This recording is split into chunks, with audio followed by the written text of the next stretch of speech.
buenos días, buenas tardes, buenas noches y bienvenidos a un nuevo episodio de La Huella OVNI.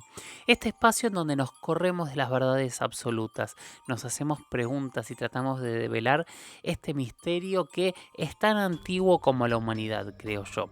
¿Estamos solos en el universo? ¿Qué hay en las estrellas? ¿Hay alguien observándonos? ¿Hay alguien acompañándonos? ¿Hay hermanos mayores? ¿Hay grandes amenazas allá afuera?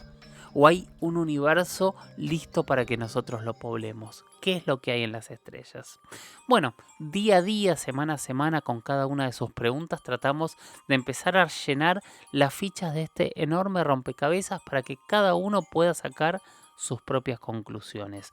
Yo soy Jorge Luis Zuckdorf y como saben me encuentran en redes. En Instagram soy @Jorge Luis S oficial, en Twitter soy @Jorge Luis S-77. Tengo un mail que es las historias de George, las historias de George se escribe, @gmail.com. En cualquiera de estos lugares pueden enviarme preguntas, dudas, reflexiones, obviamente sugerencias y también audios con las experiencias en primera persona que ustedes hayan tenido. Hoy vamos a tener un programa muy especial y muy diferente a lo que venimos todos acostumbrados, porque hoy vamos a tener una experiencia en primera persona al inicio del programa de bueno, no quiero adelantar demasiado, pero es una experiencia desde arriba de un avión en la Patagonia Argentina. Después, el doctor Paul Parada, este médico boliviano que en Santa Cruz de la Sierra dijo haber curado a un ser que no sabemos qué es, se tomó el trabajo de leer muchas de las preguntas o sugerencias o planteos que ustedes hicieron en redes y los respondió con audios. Así que hoy vamos a escuchar también sus reflexiones sobre los planteos que ustedes hicieron. Y finalmente, al final del programa, mejor dicho, vamos a tener un análisis súper interesante de uno de mis grandes amigos, de Juan Jesús Vallejo, este periodista español que hoy vive en Colombia, que tiene un programa de radio y un podcast hiper exitoso sobre el misterio, que va a hacer un nuevo viaje ahora a Israel y le pedí hablar de los misterios de Israel. Pero bueno, no perdamos más tiempo, vamos a empezar con el primer tema de la noche y es una experiencia que me llegó hace muy poquito. De hecho, bueno, obviamente este podcast es atemporal, pero me llegó el día que lo grabé. O sea, hoy yo puedo decir que hoy me llegó esta experiencia y decidí reestructurar todo el programa porque me pareció realmente algo fantástico. Me la envió Axel Barros, que no es una historia, es una experiencia. Ustedes saben que yo usualmente las experiencias las pongo al final de cada episodio, pero me pareció muy importante abrir con esta experiencia, porque Axel no es una persona más, un testigo más. Él es tripulante de Aerolíneas Argentinas y tuvo una experiencia con otros compañeros estando en vuelo en medio de la Patagonia. Le pedí muchos detalles, así que si les parece vamos a escuchar qué es lo que le sucedió. Me parece que es una historia para escuchar bien en detalle.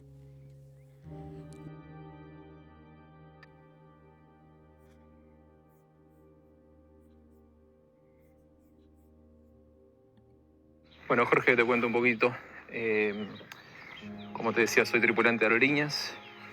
Veníamos de un vuelo de Comodoro a las 2 de la mañana más o menos. Yo estaba sentado mirando una estrella porque justo ya habíamos terminado de hacer el servicio.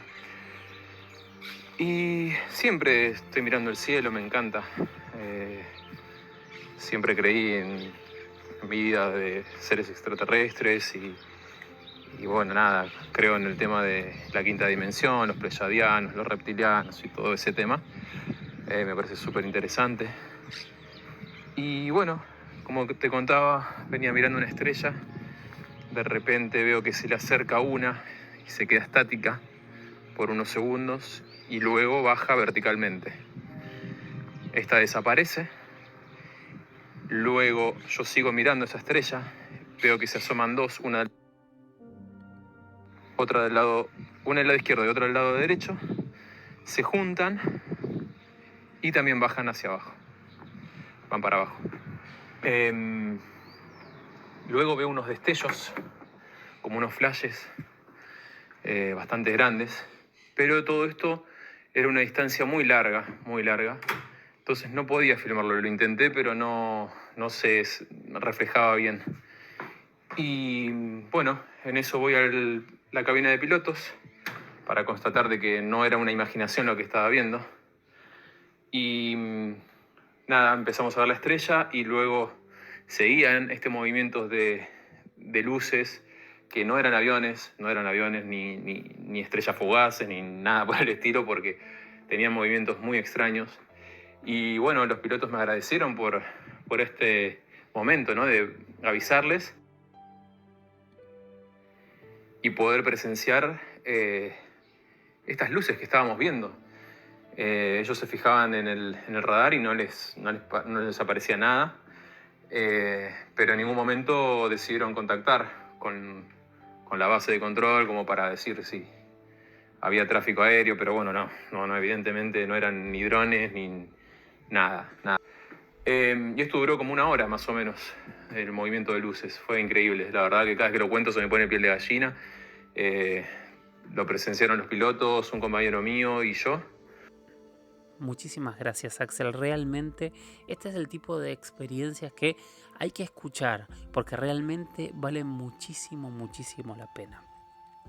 Ahora vamos a seguir con el segundo tema de hoy, que es la experiencia de Paul Parada. El doctor Paul Parada, se acordarán, yo creo que todos lo recordarán, es este médico que en Santa Cruz de la Sierra, en medio de un incendio, tuvo una experiencia que al día de hoy él no puede terminar de entender qué es lo que sucedió.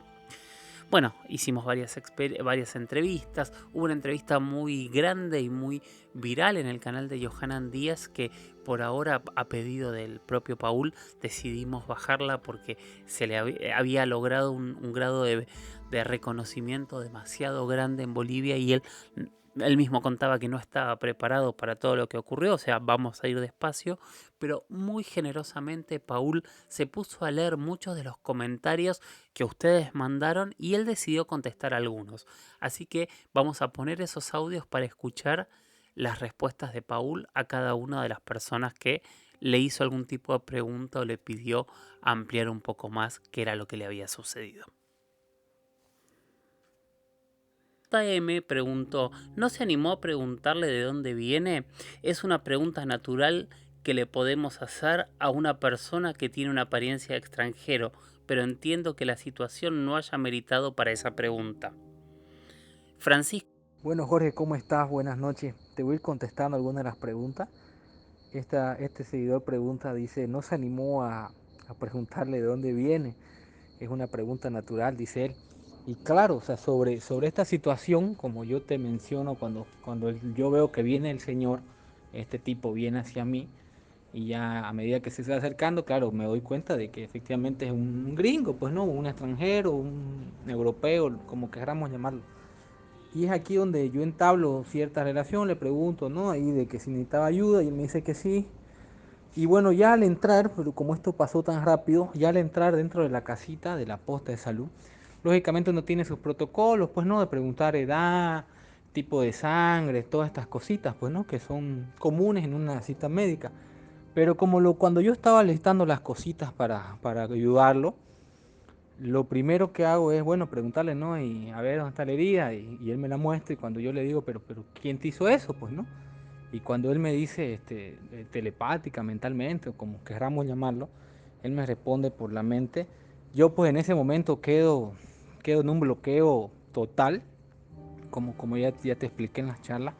Yo realmente tengo un bloqueo nervioso, psicológico, de miedo, de todo, pues, ¿no? Es por eso que en ese momento yo me bloqueo y no tuve no sé si valentía o la curiosidad. Bueno, curiosidad tenía mucha, pues no, pero creo que más primaba en ese momento el miedo que yo tenía, ¿no? Para responder esa pregunta del Señor. Francisco Jiménez, la pregunta es, ¿qué podían estar haciendo esta gente en la zona del incendio? Me faltaron datos de la nave, diámetro, altura, propulsión, etc. Estos seres quisieron que Paul los viera, podía haber salido el ser al bosque para montarse en su nave. ¿Por qué se expusieron? ¿El idioma? ¿Cómo dominan camaleónicamente el acento del lugar? ¿Dónde se encontraba en cada momento?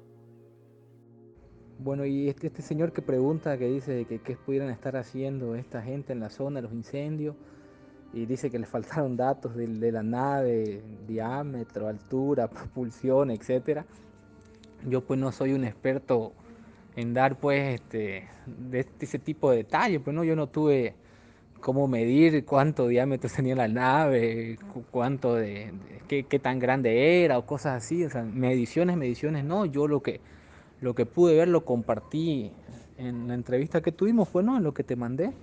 Yo pude ver de que era una nave relativamente grande, que tenía, como te digo, entre 6 y 8 ventanitas cuadradas y que no estaba a una gran altura, pues porque estaba por encima de la línea de los árboles, o sea, sí la podía observar yo perfectamente, pero ahí decirle cuánto de diámetro, cuántos metros tendría de largo, de ancho, pues eso difícil, pues no, pero sí era una nave relativamente grande. Y eso, ¿qué estarían haciendo estos seres? Pues yo creo que estas personas o estos seres o este señor, yo creo que sí estaban ayudando, porque de alguna u otra manera ellos, yo creo que buscaba ayudar, ¿no? Porque si un animalito le ocasionó esta herida, es porque seguramente este señor quiso rescatarlo, ¿no? Eso es lo que creo yo, para responder esa otra pregunta. Francisco Jiménez dijo: Jorge Luis, pues pienso que en 40 minutos, saturando en silencio, hemos tenido la oportunidad, como humanidad, de responder muchas cuestiones. Me cuesta trabajo entender ese silencio, y más en un médico, son de otra pasta. Entiendo tanto miedo en el momento que salió y pudo ver a los seres pequeñitos, no saturando. Después necesitaría escuchar más veces la historia en boca del mismo protagonista. Escuché a Polanco 1000 veces en podcast y en YouTube y no se contradice ni un ápice de esas 1000 veces. Creo a este doctor, pero creo que en los años... Perdón, creo a este doctor, pero creo que en los años que corren hay formas muy afinadas de estudiar que sea cierta esta historia, pues cuesta creer que aún no se analicen esos restos. Tu trabajo es excelente, Jorge, te superas cada día más. Gracias, Francisco. Yo te cuento que yo con Paul hice muchas entrevistas y a mí me sorprende en gran parte eso, o sea, cómo es su relato, pero igual vamos a escuchar qué es lo que dice él. Bueno, yo era la pregunta de Francisco Jiménez y de otras 2 o 3 personas que creo que vi ahí en YouTube. Vi que preguntaron que cómo era posible que en 40 minutos o en tanto tiempo que yo estuve ahí con el ser no me animé a preguntarle tantas cosas, pues, ¿no? De que si de dónde venían, de qué hacía, de qué planeta viene, que por qué están ahí y un montón de preguntas que quizás todos quisieran hacer. Pues yo creo que la respuesta directa a esa pregunta es que yo tenía miedo, pero un miedo más enfocado en el lado familiar. Como yo te comenté, yo tenía una hija, mi primera hija, tenía un mes de nacida cuando yo me iba a los incendios, y lo único que yo pensaba todos los días cuando estaba ahí trabajando en el incendio era volver a estar con mi familia, volver a estar con mi hija, con mi bebé, con mi esposa, pues no, con mi familia. Eso es lo que yo quería, lo que más quería era volver a estar yo con mi familia. Y creo que gran parte del miedo que yo sentí con esta persona fue eso. Yo tenía mucho miedo de que me pase algo, yo pensaba, como te dije, o sea, en esos 40 minutos que yo estuve con él, 1 hora, tuve muchos flashbacks en la cabeza, pero casi todos eran relacionados a mi hija. Yo decía, pero si me pasa algo a mí, qué va a ser de mi bebé tan chiquita, qué va a pasar? O sea, yo creo que ese fue el principal motivo de que yo actuara lo más rápido posible, sin tratar de intervenir tanto, porque yo tenía miedo. Yo tenía mucho miedo de que me pase algo y no, pues que no volver a ver a mi familia, no volver a estar con mi hija. O sea, creo que ese era el miedo que a mí me motivaba, pero también me daba esa sensación de que yo tenía que salir de ahí vivo, o sea, yo tenía que sobrevivir ese encuentro. Como te comenté, si bien yo no sentí en ningún momento que realmente me fuera a hacer daño, porque yo, como te dije, ¿no? Yo decía, lo estoy ayudando, o sea, no creo realmente que me vaya a hacer daño. Y quizás por eso yo no me animé a tantas cosas. Bueno, una cosa es pues decirlo y otra cosa es estar ahí, ¿no? O sea, como yo te cuento esto y voy comentando esto y sigo yo sintiendo ese miedo paralizante que lo domina a uno. Pero dentro de todo no me terminó de dominar el miedo, ¿no? Porque pude completar, pude curarlo, pude suturarlo. Todavía le di indicaciones, le dije que sí te tenés que curar, esto vas a usar, vas a volver, pues, ¿no? Y creo que fue eso, creo que fue ese miedo, como te digo, más que todo del saber qué va a pasar. Porque si no hubiera tenido, yo creo, hijas, si no hubiera tenido familia, si no hubiera tenido nadie así, yo creo que quizás ahí sí me lanzaba, pues, ¿no? O quién sabe, no, nunca lo averiguaré. Pero para responder esa pregunta. Alfonso Machuca dice, estos son los tipos que hacen que después del fenómeno ovni no se tome en serio. Un valiente, es usted un valiente, qué barbaridad, qué cara más dura. Bueno, y para contestar al señor Alfonso, que dice que estos casos son los que después hacen que el fenómeno ovni no se tome en serio, que dice que mi historia es de un niño de primaria. Y bueno, para él, ¿no? Que creo que es el que no le cuadra para nada mi historia, pues yo le digo a él, pues yo la verdad no tengo ninguna necesidad de mentir, no tengo por qué hacerlo, no habría por qué. Yo lo único que realmente quería era compartir mi historia para saber si quizás en algún momento alguien pasó algo similar o cosas así, porque yo quedé con muchas preguntas, pues, ¿no? Y si me animé a hacerlo en tu podcast y escribirte a tu mail, es porque, como te dije, yo siento que vos ni afirmás todo ni lo negás todo también. O sea, sos muy neutral y eso me animó a darte, porque yo realmente un fanático de esto no soy, pues, no.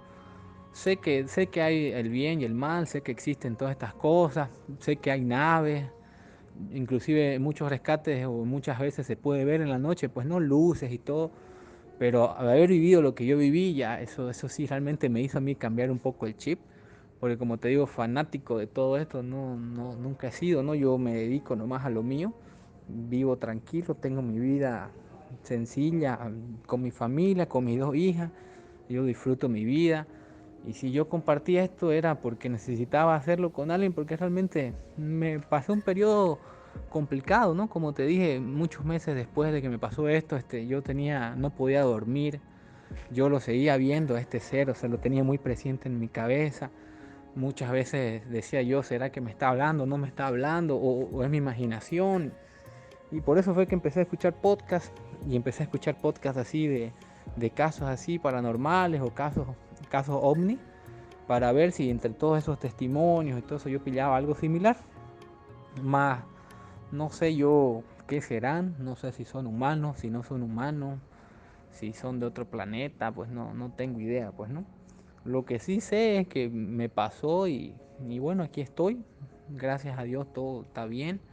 Tengo mi familia sana y eso es lo que realmente me importa. Nunca lo hice esto con intención de divulgarlo en todos lados o salir en canales o en cosas así o entrevistas. No, simplemente lo hice por querer compartir. Así que al señor Alfonso yo le digo de que necesidad de inventar no tengo por qué hacer eso. Y yo solo quería hacer eso por compartir. Y espero que quizás algún día puedas pillar un poco más de respuestas, ¿no? Bueno, espero que les hayan cerrado las respuestas. Gracias a todos por haber participado y en especial muchas gracias a Paul, que obviamente seguimos trabajando en el tema, seguimos investigando y vamos a ir profundizando muchísimo más este caso.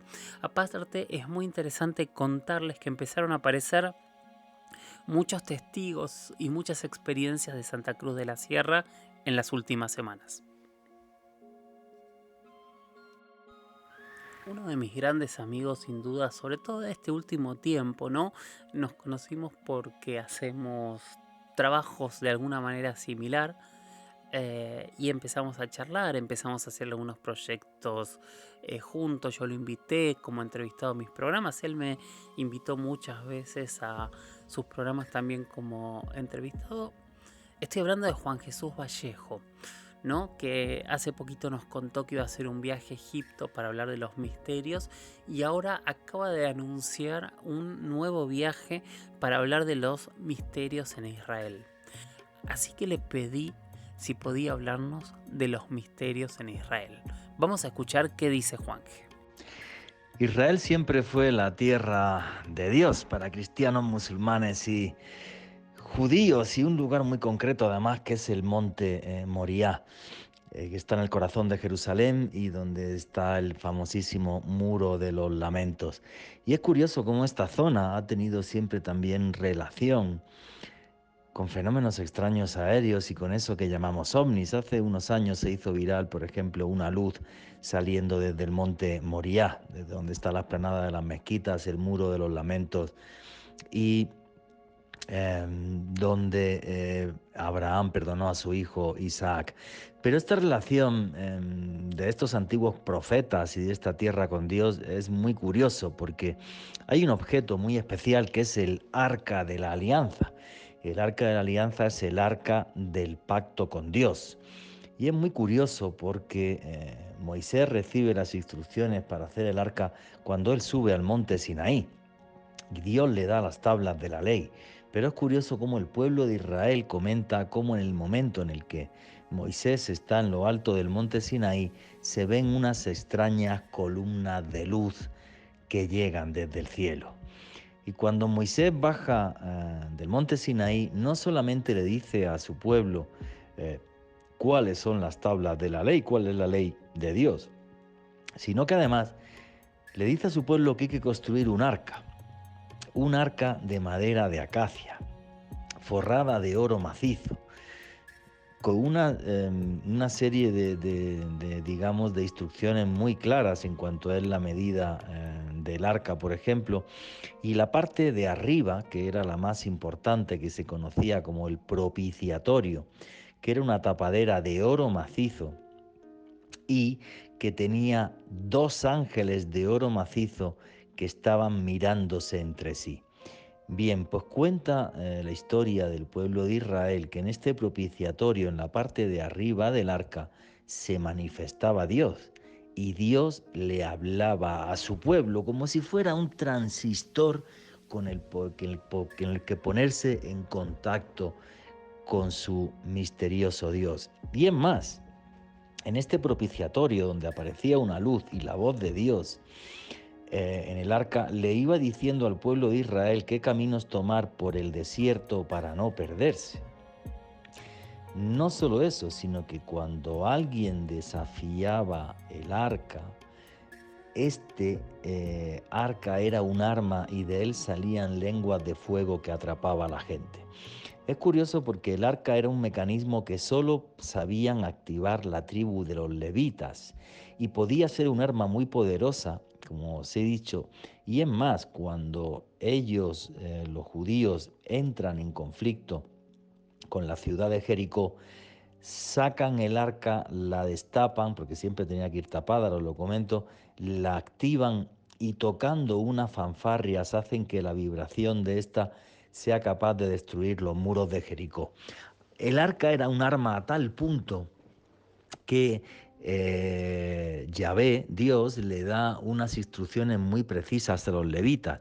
Cuando se destapa el arca y se activa como un arma, el ejército israelí tiene que estar a 1 kilómetro de distancia, ya que si no el poder del arca puede terminar también con ellos. El arca, como os comentaba, tenía que estar tapada siempre con unas telas azules más pieles, de forma que el arca no se podía mirar directamente. El poder del arca era tal que te podía dejar ciego. Si habéis visto la película Indiana Jones, la primera de ellas, el arca perdida, veis cómo le dice Indiana Jones, no mires el arca cuando se activa, porque él sabía de ese poder que aparece en la Biblia. Para muchos el arca, obvio, es un reflejo de una tecnología que no es de este mundo, que es extraterrestre. Un extraño Yahvé que se manifiesta con columnas de luz en lo alto del monte Sinaí y que habla con su pueblo a través de un aparato que hace prodigios. Hace miles de años esto fue tomado como una obra de Dios. Hoy lo veríamos como tecnología de otros mundos. Esa es la relación y la historia del pueblo de Israel y del pueblo judío con dioses que venían de otros mundos y de esa tierra que es mágica y fascinante. A través también de este audio, lo que hago es invitaros al viaje que voy a hacer en marzo del año próximo, del año 2023, a Israel, Jordania, Belén, a caminar por una de las tierras más fascinantes del mundo, la tierra en la que Dios habló a los hombres, un lugar mágico. Así que los que os animéis, aquí me tenéis. Mi nombre es Juan Jesús Vallejo y mis redes sociales, mi Twitter @Juan G. Vallejo, Juan J. de Vallejo, Instagram y Facebook Juan Jesús Vallejo. Ahí tenéis toda la información sobre este viaje de autor que voy a hacer el año que viene a una tierra sagrada y repleta de misterios. Un fuerte abrazo a todos los que escucháis este fabuloso podcast, La Huella OVNI, y un fuerte abrazo a mi amigo Jorge Luis Zugdorf.